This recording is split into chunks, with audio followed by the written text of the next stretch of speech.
subscribe now and press the bell icon. दोस्तों, transformer से तो आप परिचित होंगे। ट्रांसफार्मर का उपयोग एसी सप्लाई को स्टेप अप और स्टेप डाउन करने के लिए किया जाता है। दोस्तों, इस वीडियो में मैं आपको ट्रांसफार्मर के ऐसे टाइप के बारे में बताने वाला हूं जो एसी सप्लाई को स्टेप अप और स्टेप डाउन दोनों कर सकता है। इस टाइप के ट्रांसफार्मर को ऑटो ट्रांसफार्मर कहा जाता है। दोस्तों, ऑटो ट्रांसफार्मर क्या होता है और यह कैसे काम करता है, जानने से पहले वीडियो को लाइक और चैनल पर नए हैं तो चैनल को सब्सक्राइब जरूर कर दें और साथ ही साथ बेल पुश आइकन को भी ऑन कर दें ताकि हमारे नए वीडियो का नोटिफिकेशन आपको सबसे पहले मिल सके। ऑटो ट्रांसफार्मर भी अन्य ट्रांसफार्मर के समान फैराडे के इलेक्ट्रोमैग्नेटिक इंडक्शन सिद्धांत पर कार्य करता है। एक इम्पोर्टेंट बात दोस्तों, जो ऑटो ट्रांसफार्मर को अन्य ट्रांसफार्मर से डिफरेंट बनाता है, नॉर्मल ट्रांसफार्मर के अंदर दो वाइंडिंग होती हैं, प्राइमरी वाइंडिंग और सेकेंडरी वाइंडिंग, जबकि ऑटो ट्रांसफार्मर के अंदर केवल एक ही वाइंडिंग होती है और वही वाइंडिंग प्राइमरी वाइंडिंग और सेकेंडरी वाइंडिंग दोनों का कार्य करती हैं। दोस्तों, ऑटो ट्रांसफार्मर कैसे काम करता है इसे अब हम प्रैक्टिकली देखते हैं। दोस्तों, ऑटो ट्रांसफार्मर दिखने में कुछ इस प्रकार का होता है और ऑटो ट्रांसफार्मर से रिलेटेड इसकी पूरी जानकारी आपको इसकी नेम प्लेट पर मिल जाती है। जैसे कि इसके ऊपर यहाँ पर लिखा हुआ है वेरिएबल ऑटो ट्रांसफार्मर और इनपुट सप्लाई के रूप में इस सप्लाई को 240 वोल्टेज चाहिए और इसकी फ्रीक्वेंसी 50 हर्ट्ज और 60 हर्ट्ज दोनों पर ही कार्य कर सकता है, जबकि आउटपुट के अंदर यह 0 से लेकर 270-80 के लगभग हमें वोल्टेज दे सकता है और आउटपुट में यह 2 एम्पियर करंट हमें प्रदान कर सकता है। दोस्तों, ऑटो ट्रांसफार्मर सप्लाई को स्टेप अप और स्टेप डाउन इस रेगुलेटर जैसे दिखने वाले स्विच के द्वारा ही करता है। अब हम इस स्विच को ध्यान से देखें तो इस स्विच के इस सिरे पर एक तीर का निशान बना हुआ है। अब इस ये हमें प्रदर्शित करेगा कि जिस जगह पर ये तीर का निशान है उस समय आउटपुट वोल्टेज उतनी ही मिलेगी। जैसे इस कंडीशन पर रखने पर ये हमें 60 वोल्टेज देगा, इस कंडीशन में ये हमें 120 वोल्टेज के लगभग देगा। ये तो हो गई ऑटो ट्रांसफार्मर की बाहरी संरचना। अब हम ऑटो ट्रांसफार्मर को खोलकर अंदर से देखते हैं कि इसके अंदर क्या होता है और वह कैसे काम करता है।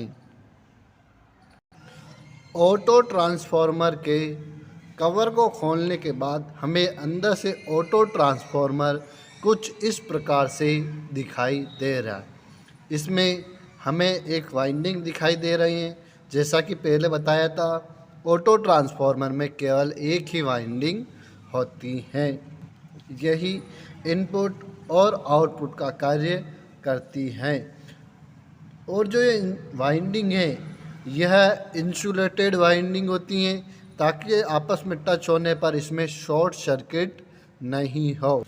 और इस वाइंडिंग के ऊपर आपको ये पहिए जैसा काला काला कुछ दिखाई दे रहा है, ये कार्बन का बना हुआ टुकड़ा है जिससे कि आउटपुट सप्लाई ये हमें बाहर दे सकें। और इसे कार्बन का इसलिए बनाया जाता है क्योंकि जब ये वाइंडिंग के ऊपर घूमे तो ये कार्बन के होने का ये स्वयं घिस जाएगा और वाइंडिंग को कोई नुकसान नहीं होगा और इसे हम आसानी से वापस बदल भी सकते हैं, इसलिए इसको कार्बन का बनाया जाता है।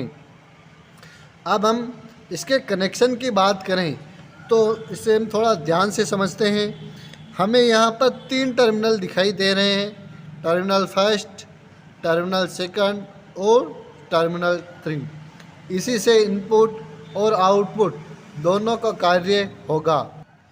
पहले हम इनपुट सप्लाई की बात करें तो जो हमारी ये मेन पावर लीड है इसका ब्लैक वायर पहले टर्मिनल में संयोजित है और इसी लीड का रेड वायर तीसरे वाले टर्मिनल में संयोजित है। अर्थात प्राइमरी वाइंडिंग का पहला और तीसरा टर्मिनल प्राइमरी वाइंडिंग का कार्य करता है।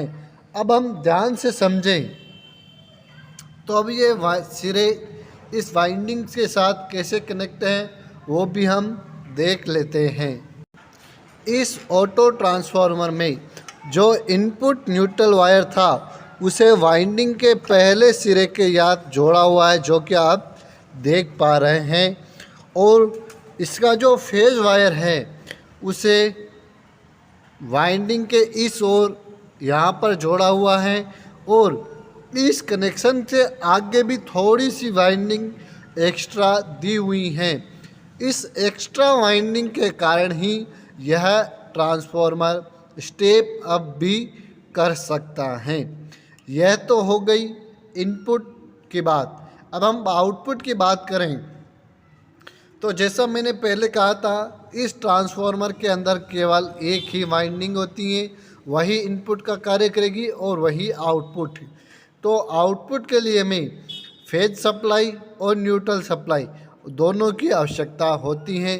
तो न्यूट्रल सप्लाई के लिए क्या किया गया है, जो हमारे इनपुट सप्लाई का जो न्यूट्रल था वहीं से एक वायर कनेक्ट कर दिया गया है और इसे बाहर निकाला गया है न्यूट्रल सप्लाई के लिए, और फेज सप्लाई के लिए यह तीसरा टर्मिनल बना हुआ है। यहीं से हमें आउटपुट सप्लाई मिलेगी। अब वो आउटपुट सप्लाई मिलती कैसे है वो भी हम समझ लेते हैं। पहली कंडीशन की बात करें, जब हमारा ऑटो ट्रांसफार्मर कुछ इस प्रकार हो तो यह आउटपुट में हमें 0 वोल्टेज शो करेगा, क्योंकि हमारा न्यूट्रल वायर यहीं से अंदर कनेक्ट है, जैसा कि हमने अभी देखा था, और हमारा ये बेरिंग टाइप रिंग भी यहीं पर है।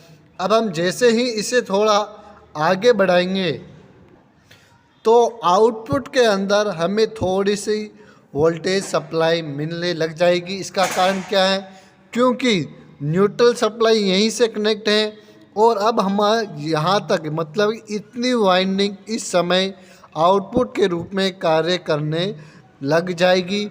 ये बेरिंग यहाँ से मतलब ये पहिया जो कार्बन का बुना हुआ है यहाँ से कनेक्ट होने के कारण सप्लाई कार्बन के अंदर आएगी, कार्बन चालक होने के कारण फिर इस रोड से होते हुए सप्लाई इससे स्टील की धातु की प्लेट में आएगी, और इसी प्लेट से होते हुए यह आउटपुट में हमें मिल जाएगी। यह आपस में कनेक्ट हैं इसकी आंतरिक संरचना में, और हम जैसे जैसे पीछे उस लगे हुए डायलर को घुमा रहे थे हमारी सप्लाई बढ़ेगी। यह हम मल्टीमीटर से टेस्ट भी करने वाले हैं अभी। तो हम जैसे ही बात करते हैं कि इस समय तो ये स्टेप डाउन का कार्य करेगा, इसका कारण क्या है कि हमारी ऑटो ट्रांसफार्मर की केवल इतनी ही वाइंडिंग काम कर रही है, तो नॉर्मल बात है कि आउटपुट सप्लाई ऑटोमेटिक ही कम हो जाएगी।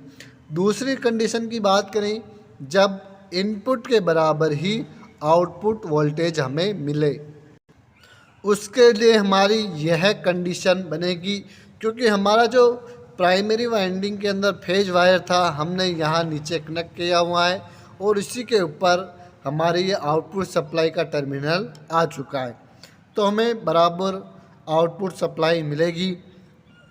और जबकि ज़्यादा सप्लाई के लिए मैंने पहले ही बताया था, ये आगे जो बची हुई वाइंडिंग है वही कार्य करेगी, और जब ये अपनी लास्ट कंडीशन में आ जाता है तब यह हमें मैक्सिमम आउटपुट वोल्टेज प्रदान करेगा।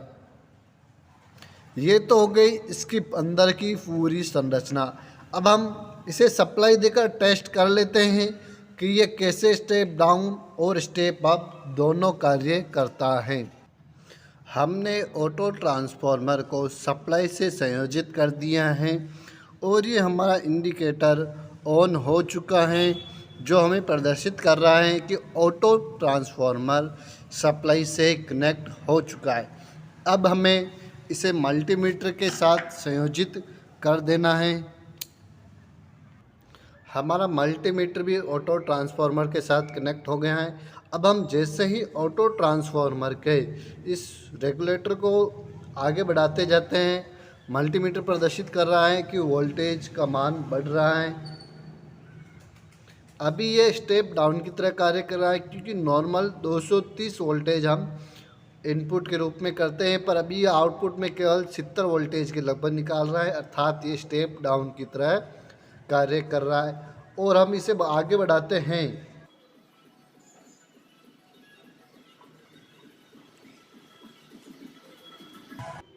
हमने ऑटो ट्रांसफार्मर को मैक्सिमम पर कर दिया है और इस समय हमारा मल्टीमीटर बता रहा है कि आउटपुट में 290 वोल्टेज के लगभग मिल रहे हैं, जबकि आउटपुट सिंगल पेज के अंदर 230 वोल्टेज के लगभग आती हैं, जबकि अभी हमें ये ज़्यादा वोल्टेज दे रहा है, अर्थात ऑटो ट्रांसफार्मर इस समय स्टेप अप ट्रांसफार्मर की तरह कार्य कर रहा है, जो कि आप हम प्रूफ के साथ बात कर रहे हैं।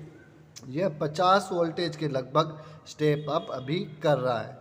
यह था हमारा आज का वीडियो दोस्तों, कि ऑटो ट्रांसफार्मर क्या होता है और कैसे काम करता है। अगर आपको वीडियो अच्छा लगा हो तो लाइक करें, अपने दोस्तों के साथ शेयर करें, और इस वीडियो में अगर कुछ कन्फ्यूजन हो तो कमेंट कर ज़रूर बताएं, ताकि हम आपकी समस्या का हल कर सकें।